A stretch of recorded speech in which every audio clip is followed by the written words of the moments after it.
Bonjour, aujourd'hui je souhaite vous raconter la vie d'un couple qui s'est consacré à Dieu, Claire et Jean, le comte d'Elbée. C'est au XXe siècle, entre les deux guerres mondiales, et on connaît cette histoire par la biographie qu'en a écrite Madame à la fin de sa vie, parce qu'il y avait des gens qui utilisaient son exemple pour dire que les prêtres pouvaient se marier, alors qu'elle, c'était le contraire. Elle avait été mariée avec un monsieur qui ensuite avait demandé à être prêtre, et elle s'était consacrée à Dieu pour qu'il puisse être prêtre, et non pas le contraire. C'est pas parce que c'était pas un prêtre avec qui elle s'est mariée, c'est un homme avec qui elle s'était mariée qui est devenu prêtre après.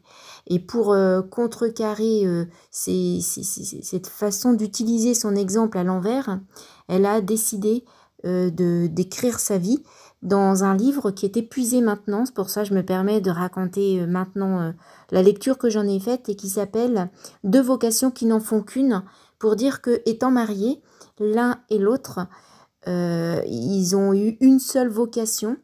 Ils étaient qu'une seule personne, ils ont eu qu'une seule vocation, et tous les deux, à deux personnes, ils avaient qu'une seule vocation parce qu'ils étaient mariés. Voilà ce qu'elle voulait expliquer, d'après ce que moi j'ai compris du titre de son livre. Donc elle raconte dans son livre sa propre vie à elle. Bon, elle était seule quand elle était enfant, mais ça l'a jamais gênée. Et puis en revanche, elle n'avait pas d'attrait pour être religieuse. Et puis à l'âge de se marier, elle a rencontré son futur mari. C'était un peu avant la Première Guerre mondiale en France.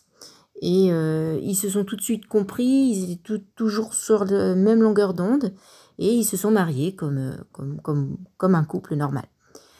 Et puis, ce qui s'est passé aussi d'un peu inhabituel, mais qu'ont partagé beaucoup de gens, c'était la Première Guerre mondiale. Alors lui, c'était donc le comte d'Elbée, et il était issu d'une famille de militaires.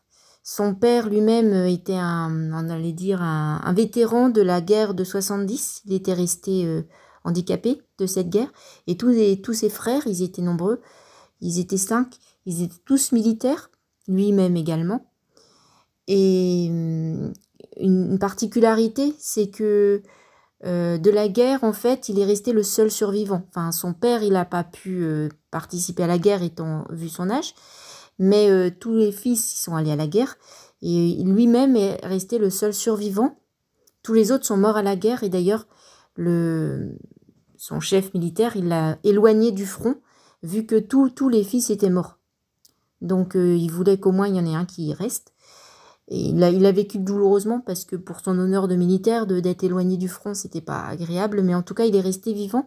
Mais ce qui est difficile, c'était que, en fait, c'est au moment en fait, ils se sont connus pendant la guerre, pas avant la guerre, pendant la guerre. Donc, c'était seulement au gré de permission qu'ils ont pu apprendre à se connaître, qu'ils ont décidé de se fiancer, de se marier. À chaque fois, c'était pendant une permission. Donc, c'est-à-dire qu'ils n'ont pas beaucoup vécu ensemble, mais ils ont quand même été capables de prendre cette décision, et encore après le mariage, à chaque fois, il était loin. Elle avait peur qu'il meure, quoi, évidemment. Donc, c'était quand même déjà très éprouvant dès le début. Ensuite, pour la suite, on verra un petit peu plus tard. Je vous raconterai la suite un petit peu après. Donc, ils se sont mariés, toujours est-il.